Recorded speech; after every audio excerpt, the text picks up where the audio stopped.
በዓለም ዙሪያ የምትገኙ የእግዚአብሔር ወገኖች እንደምን ቆያችሁ? እንደገና በሰላም ያገናኘን አምላክ ስሙ ብሩክ ይሁን። ባለፈው ሳምንት የ11ኛን ሰንበት ትምህርት ማጠቃለያ አብረን አይተን ነበረ። ዛሬ ደግሞ የ12ኛውን ሰንበት ትምህርት ማጠቃለያ ይዤላችሁ ቀርቤያለሁ። ይህንንም ስትከታተሉ የነበራችሁ ልትከታተሉም ያላችሁ በቃሉ እንደምትባረኩበት ተስፋ አደርጋለሁ። የዛሬ ሰንበት ትምህርት ርዕስ እንዲህ ይላል፣ እባክህን ክብርህን አሳየኝ ይላል። የመታሰቢያ ጥቅሱ ደግሞ የሚገኘው በዘጸአት 34 6 እና 7 ላይ እንዲህ የሚል ነው። እግዚአብሔርም በፊቱ አልፎ እግዚአብሔር መሐሪ ሞገስ ያለው ታላቅም ታጋሽም ባለ ብዙ ቸርነትና እውነት እስከ 1000 ትውልድም ቸርነትንም የሚጠብቅ አበሳንና መተላለፍን ኃጢአትንም ይቅር የሚል በደለኛውንም ከቶ የማያነጻ የአባቶችንም ኃጢአት በልጆች እስከ 3 እና እስከ 4 ትውልድም በልጅ ልጅ የሚያመጣ አምላክ ነው ስል አወጀ ይላል። ጸሎት እናደርጋለን። አምላካችን በሰማይ የምትኖር በታላቅ ፍቅር ስለጎበኘህን ስለጠበቅከን በዚህን ሰዓት እንደገና ወደና ፈቅደ ቃልህን እንድንማር ሕያዋን ስላደረከን እድለኞችም ስላደረከን እጅግ አድርገን እናመሰግናለን። ክብር ሁሉ ለአንተ ይሁን። አባቶ ይህን የተቀደሰውን ቃልህን ማን ነው መናገር የሚችል? ማንም አይችልም። በእኔ በኩል ሆነ ለሕዝብህ የሚያስፈልገውን እውቀት እንድታስተላልፍ ፈቃዴ ይሁን። እኔ ደካማ ነኝ፣ እኔ ባዶ ነኝ።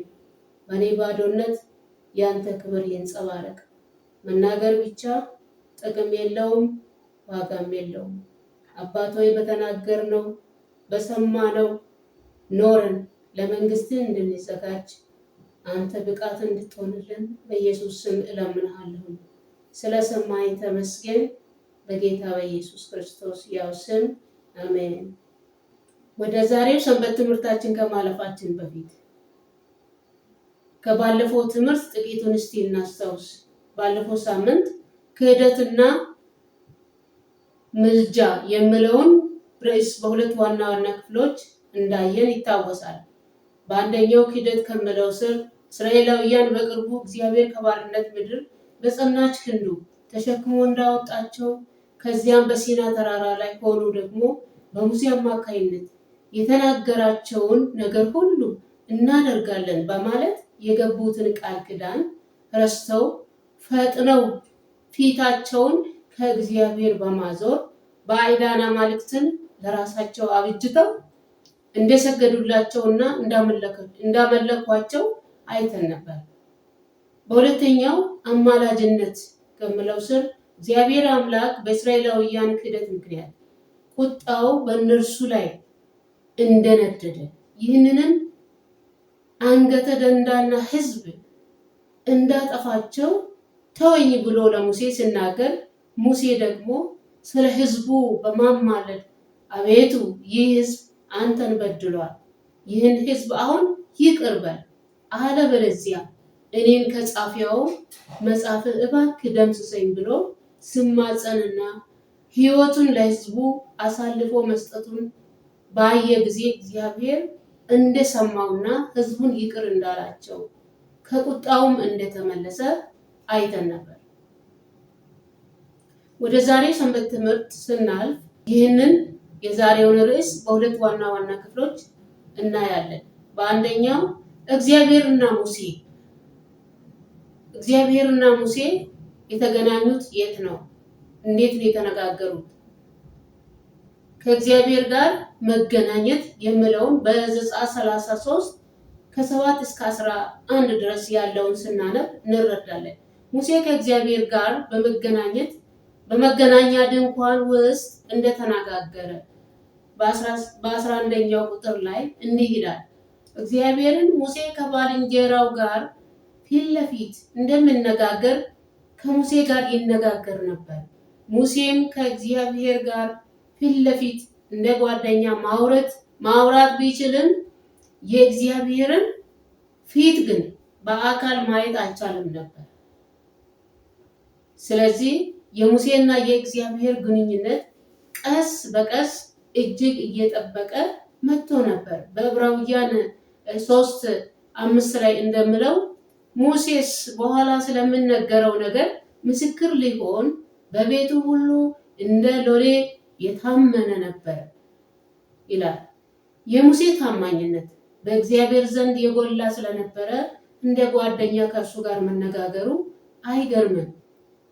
የሙሴ ሕይወት የሚያሳየው ምንጊዜም ሳይጠፋ በጨለማ ውስጥ ዘወትር እንደሚያበራ እንደ ወደብ መብራት ሆኖ በሁሉም ዘንድ ምሳሌ የሆነ ነቢይ ነበረ። እግዚአብሔር በሙሴ ውስጥ የተለየ ብርሃን ያስቀመጠው ለሌሎች ማብራት ይችል ነበር። ሙሴ ለእኛስ የተሰጠን ብርሃን በውስጣችን ያለው ለሌሎች ምን ያክል እያበራን እንገኛለን? ሰንበት ትምህርታችን ዛሬ ስለ ራሳችን እስቲ ቆም ብለን እንድናስብ ያስጠነቅቀናል፣ ማሳሰቢያ ይሰጠናል። ሙሴ እግዚአብሔርን በተሻለ ሁኔታ የማወቅ ፍላጎት አደረበት። ዘጸአት 33:12-17 እናንብብ። እግዚአብሔርም ለሙሴ እንዲህ አለ። በዘጸአት 31:1-3 ሂድ ለአብርሃምና ለያዕቆብ ለይስሐቅም ለዘርህ እሰጣታለሁ ብዬ ወደ ማልሁባት ምድር ወተትና ማር ወደሚታፈሰው ምድር አንተ ከግብፅ ምድር ካወጣው ሕዝብ ጋር ውጣ አለው። ከዚያም ሙሴና እግዚአብሔር ፊት ለፊት እንደሚነጋገር ሰው እንደገና ቃለ ምልልስ ሲያደርጉ ይታያሉ። እግዚአብሔር እንዲህ አለው፣ አንተ ጓደኛዬ ነህ፣ በፊቴ ሞገስ ያገኘ ሰው ነህ ስል ሙሴ ደግሞ በፊቴ ሞገስ አግኝቼ ከሆነ መንገድህን አሳየ፣ አንተንም በሚገባ እንዳውቅህ ዘንድ ፍላጎቴ ነው አለ። እግዚአብሔር መልሶ እኔ ከአንተ ጋር እሄዳለሁ አሳርፍህም አለው። ሙሴም እሺ አንተ ወደዚያ ቀድመ ካልወጣህ እኛን አታውጣን፣ ደግሞም አንተ ከኛ ጋር ካልወጣህ ያንተ ሞገስ በእኛ ላይ መሆኑ በምን ይታወቃል አለ። እግዚአብሔርም እሺ አንተ በፊቴ ሞገስ ስላገኘ በስምህም ስላወቅው ያልከኝን ሁሉ አደርጋለሁ አለ። እዚያም ሙሴ 40 ቀንና 40 ሌሊት ከእግዚአብሔር ጋር ባሳለፈበት ጊዜ 10ቱን ትእዛዛትና ቤተ መቅደሱ እንዴት እንደሚሰራ ምድራዊም ቤተ መቅደስ አሰራር አመራሩን ተቀብሎ ከሲና ወረደ። ሙሴም ከእርሱ ጋር እንደ ጓደኛ የማውራት እድል በማግኘቱ እግዚአብሔርን በበለጠ መረዳት ጀመረ። ነገር ግን አልበቃውምና እንደገና ምን ይላል? እባክህን መንገድህን አሳየኝ፣ ይህ ህዝብ እንደሆነ ተመልከት እያለ የበለጠ ንግግሩን ቀጠለ። እኛስ እግዚአብሔርን በውል ለማወቅ ያለን ጉጉትና ተነሳሽነት፣ ቅርበታችንና ድፍረታችንስ ምን ይመስላል? በእርግጥም እኛ እግዚአብሔርን ለሌሎች ለማሳየት የምንችልበትን ዕውቀት አግኝተናል? አሁን አለን? እስቲ እንደ እውነተኛ ክርስቲያን ሁላችንም ብቃታችንን እንፈትሽ። ሙሴ እግዚአብሔርን ለማወቅ እንዴት እንደጓጓ ከሱ ጋር አውርቶም እንዳልጠገበ አይተናል። ወደ ሁለተኛው ደግሞ በምናልፍበት ጊዜ ምን ይላል? የእግዚአብሔር ክብር ይላል። የእግዚአብሔርን ክብር የማወቅ ምኞት አደረበት ሙሴ። 33:18-23 በምናልፍበት ጊዜ ሙሴም እግዚአብሔርን እባክህ ክብርህን አሳየኝ አለው። በአንደኛው ክፍል እንዳየነው ሙሴ እንዳውቅህ ዘንድ ፈለግሁ ስል እግዚአብሔር መልሶ እኔ አብሬ እሄዳለሁ እኮ አሳርፍህም አለው አልኩህ እያለ ያግባባው ነበር። ሙሴ እንደገናም ደግሞ ክብርህን ማየት ፈልጋለሁ አለ። በመጨረሻም እግዚአብሔር እኔ መልካምነቴን በፊቴ አሳልፋለሁ፣ የእግዚአብሔርንም ስም በፊቴ አውጃለሁ፣ ይቅር የሚለውን ይቅር እላለሁ፣ የሚምረውንም እምረዋለሁ። ደግሞም ሰው ፊቴን አይቶ ስለማይድን ፊቴን ማየት ግን አይቻልም አለው። እግዚአብሔር አምላክ ሲያሳየው የነበረው የራሱን ባህሪ ነበር። ይኸውም መልካምነቱን፣ መሐሪነቱን፣ ታጋሽነቱን በሙሴ ፊት ማሳለፉ ክብሩንም በበለጠ ማሳየቱ ነበር። ምክንያቱም ሙሴ በሕይወቱ የእግዚአብሔርን ባህሪ እንዲያንጸባርቅና ለሌሎች እንዲያሳይ የእግዚአብሔር ፍላጎት ነበርና እኛም እንዲሁ የእርሱን ባህሪ በሕይወታችን እንድናንጸባርቅ የእግዚአብሔር ፍላጎቱ ነው። ስለዚህም መሐሪ፣ ይቅር ባይ፣ ታጋሽና አፍቃሪ በመሆን ባህሪዩን ልናንጸባርቅ ዘንድ እጅግ አስፈላጊ ይሆናል። አሁን በእኛ ላይ የእግዚአብሔር ክብር የሚታየው የእርሱን ባህሪ በሕይወታችን ስናንጸባርቅ ብቻ ነው። ሁለተኛ ቆሮንቶስ 3:18 ስናነብ እንዲህ ይላል፣ እኛ ሁላችንም በመጋረጃ በማይከደን ፊት የጌታን ክብር እንደ መስታወት እያብለጨለጭን መንፈስ ከሚሆን ጌታ እንደሚያደርግ ያን መልክ እንመስል ዘንድ ከክብር ወደ ክብር እንለወጣለን ይላል። ክብር ለእግዚአብሔር ይሁን። አሁንም ማድረግ ያለብን ነገር ክብሩ በእኛ ላይ እንዲጸባረቅ ወደ መስቀሉ በእምነት አተኩረን ማየት የበለጠ መገለጥን ይሰጠናል። ምክንያቱም የኛ መዳኛ የኛ ዋስትና የክርስቶስ መስቀል ስለሆነ። የእግዚአብሔር ክብር መገለጥ እንዴት ነው የተገለጠው? በ34 ከ1 እስከ 28 ስናነብ የእግዚአብሔር ክብር ለሙሴ አሳየኝ ስል የቆየው እንዴት እንደተገለጠለት በሚገባ እንረዳለን። እግዚአብሔር ለሙሴ ክብሩን በሲና ተራራ ላይ ለ7 ጊዜያት አሳይቶት ነበር። እግዚአብሔር የራሱን ባህሪ በሙሴ ፊት ሲያሳልፍ ያወጀበትንም ማብራሪያ ባስተዋለ ጊዜ ሙሴ ወድቆ ሰገደለት ይላል። ይኸውም ከላይ በመታሰቢያ ጥቅሱ እንዳነበብነው የእርሱን ፍቅር፣ ጸጋ፣ ርኅራኄ፣ መልካምነት፣ ታማኝነቱን፣ ይቅርታ፣ ቅድስናና ፍትሃዊነትን እኛም ስንለማመድ ልክ በአንደኛ ዮሐንስ 4:19 ላይ እንዳለው እንዲህ እንላለን፣ እርሱ አስቀድሞ ወዶናልና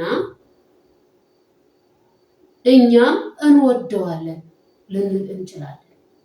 እርሱ ራሱን በገለጠበት በዚህ መገለጥ ለሕዝቡ አስደናቂ ተግባራትን ለመፈጸምና ወደ ተስፋይቱ ምድር ለማስገባት ለሙሴ ማረጋገጫ ሰጠው። ነገር ግን እስራኤላውያን ብልጽግናቸውን ለመጠበቅ እግዚአብሔርን መታዘዝና ግልጽ የሆኑ 10ቱን ትእዛዛት መከተል ያስፈልጋቸው ነበር። ከዚያ አስቀድሞ የተሰጠውን የዚያን ቃል ኪዳን ይዘት እንዲጽፍ እግዚአብሔር ሙሴን ጠየቀው። በመጨረሻም እግዚአብሔር አምላክ ቃል ኪዳኑን ከእስራኤል ጋር አድርጎ ፈጸመ ይላል። የእግዚአብሔርን ክብር ማየቱ ውጤቱ ምን ሆነ? በ34:29 እስከ 35 ስናነብ ሙሴ ከእግዚአብሔር ጋር ብዙ ጊዜ ፊት ለፊት ሲነጋገር በነበረ ሰዓት ፊቱ አንጸባርቆ አያውቅም ነበር። አሁን ግን የተለየ ለውጥ ታይቷል። ምንድን ነው ለውጡ? ከቁጥር 34 እና 35 ላይ ስናነብ እንዲህ ይላል፣ ሙሴም ከእግዚአብሔር ጋር ሲነጋገር ወደ እርሱ በገባ ጊዜ እስኪወጣ ድረስ መሸፈኛውን ከፊቱ አነሳ። በወጣም ጊዜ ለእስራኤል ልጆች የታዘዘውን ነገረ። የእስራኤልም ልጆች የሙሴን ቁርበት እንዳንጸባረቀ ባዩ ጊዜ እርሱም ከእግዚአብሔር ጋር ሊነጋገር እስከገባ ድረስ ደግሞ እንደገና ፊቱን በመሸፈኛ ይሸፍን ነበር። እነዚህን የቃል ኪዳኑን ጽላቶች ይዞ ከሲና ተራራ ሲወርድ ሳያውቀው የእግዚአብሔር ክብር በእርሱ ላይ ወረደ። የእግዚአብሔርን ክብር በሙላት ማንጸባረቅና ማወቅ ቻለ። እጅግም ተለወጠ። ይህንን ክብር በተመለከተ እኛም ወደ እግዚአብሔር ክብር እንድንለወጥና እንደ ሙሴ የእግዚአብሔርን ክብር እንድናንጸባርቅ ጳውሎስ ይጋብዘናል።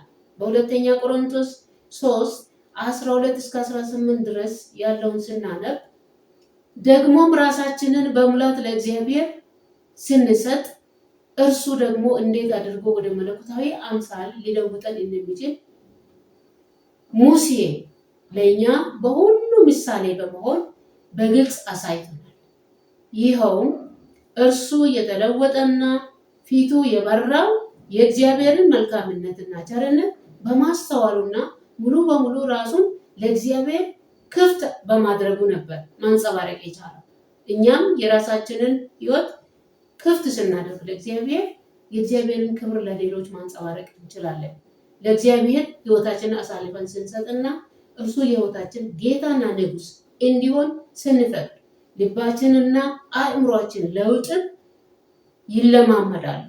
ከዚያም ብርሃናችን በሰው ፊት ሁሉ እኛ ሳናውቀው ይበራና የሰማዩን አባታችንን ሰዎች ያመሰግናሉ።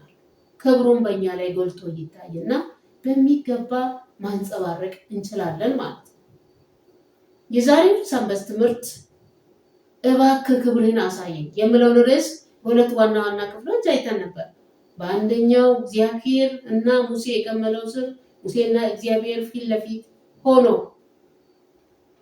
እንደሚያወራ ጓደኛ ንግግር ሲያደርጉ ሙሴ እግዚአብሔርን ካወቀው በላይ የማወቅ ፍላጎቱ ከፍተኛ ከመሆኑ የተነሳ እባክህን መንገዴን አሳውቀኝ ክብርህንም አሳየኝ ብሎ ሲጠይቀው እንደነበር እግዚአብሔርም በፊቴ ሞገስን ያገኘ ሰው ነውና በስምህም አውቄአለሁ፣ ደግሞም እኔ አንተን ወደምልክበት ሁሉ አብሬህ እሄዳለሁ አሳርፍህም አለሁ እያለ ከእርሱ ጎን ምንጊዜም እንደማይለይ በመናገር ሙሴን እንዳበረታታው አይተናል። በሁለተኛው የእግዚአብሔር ክብር ከሚለው ስር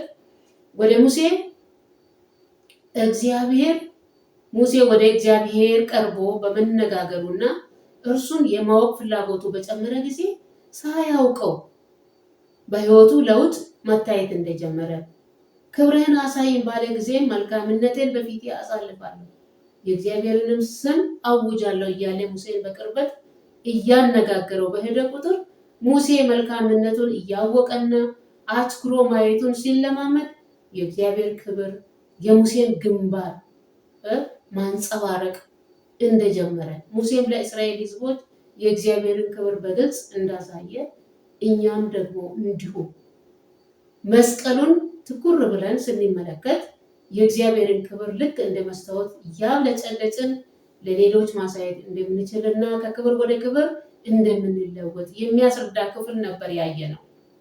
እንግዲህ እስካሁን ድረስ ከኛ ጋር በመሆን ያስተማረን አምላካችን ስሙ ብሩክ ይሁን። ስትከታተሉ የነበራችሁ ከቃሉ አንድ ነገር እንዳገኛችሁ ተስፋ አደርጋለሁኝ። እንደገና በሌላ ርዕስ ከምንገናኝ ድረስ የእግዚአብሔር ጸጋ ከሁላችን ጋር ይሁን። አሜን። በጸሎት እንጨርሳለን። አምላካችን በሰማይ የምትኖር እናመሰግናለን ስላስተማርከን፣ ስለ ቃልህ ምስጢር ስላብራራህልን። ክብር ለአንተ ይሁን። አባት ሆይ ባወቅነው መሰረት መጓዝ እንድንችል መኖር እንድንችል ለራሳችን የዳንን ሆነን ሌሎችን ወደ መዳን የምንመራ አቅም እንዲኖረን እንድትረዳን ፈቃድ ይሁን። እነሆ ቀጥሎ ባለው ጊዜ ደግሞ ልንማር ያለውን አንተ እንድታስተምረን ለአንተ ፋንታውን እንሰጣለን። እኛ ምንም እውቀት የለንም። ስለረዳን ተመስገን፣ ስለሰማንን ተመስገን። ሁሉን ማድረግ በሚችል በልጅ በኢየሱስ ስም አሜን።